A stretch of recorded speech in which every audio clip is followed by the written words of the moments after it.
He's something. Not sure we can trust the guy who looked at the Grand Unicorn himself and thought, the lad looks like a reliable rascal. He simply knows that the true evil is Magus. Raker is but an impressionable fanatic. A fanatic with a lot of firepower.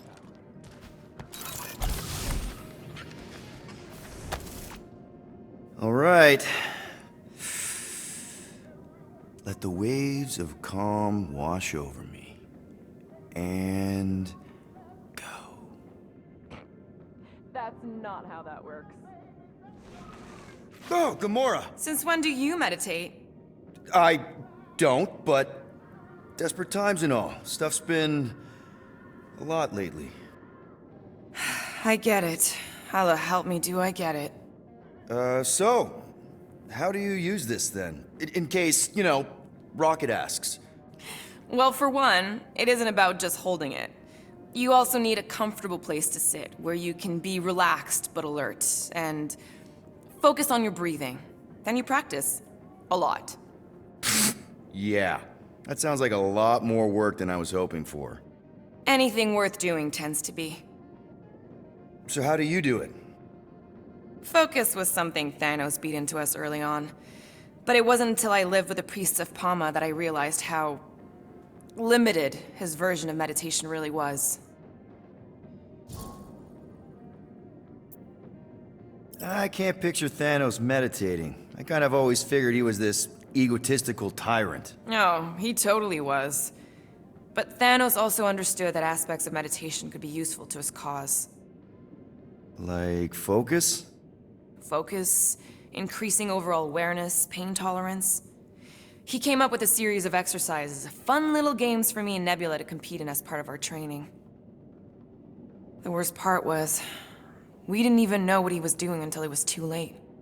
What do you mean? Thanos' brand of meditation warped us, turned us into hyper-focused weapons. That way we were numb to the horrors of his agenda. Killing people. Assassination is just a different name for murder. So how did you cope? We made puns.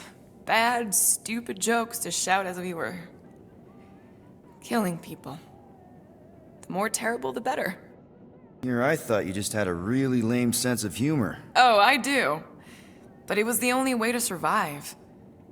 And it was something we did together, a new kind of competition, just between me and Nebula, to see who can make the other laugh. That's really messed up, and yet oddly endearing.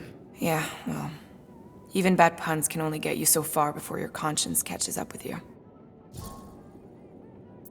How did you end up living with the priests of Palma? They're not exactly your kind of crowd with the whole pacifism thing. Mantis introduced me to them last year, when I needed to heal.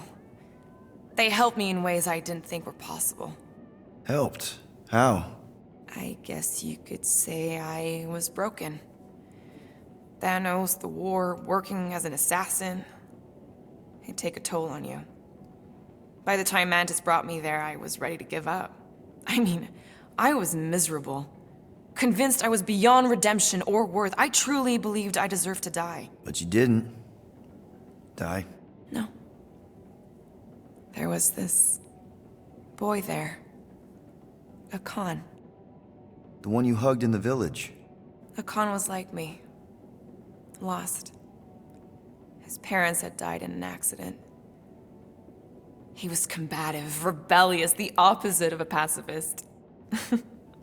The priest thought it would be a good idea for both of us to work through our scut together. And was it?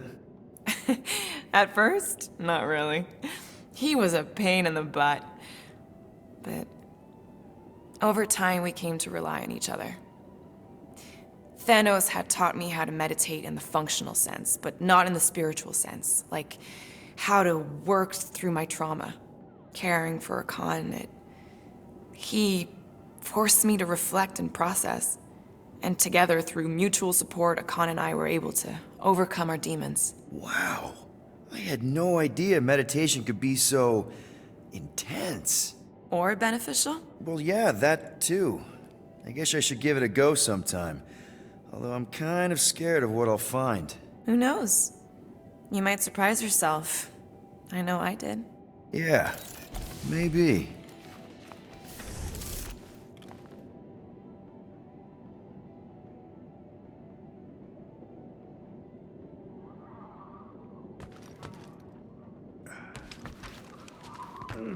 My shoulders are sore.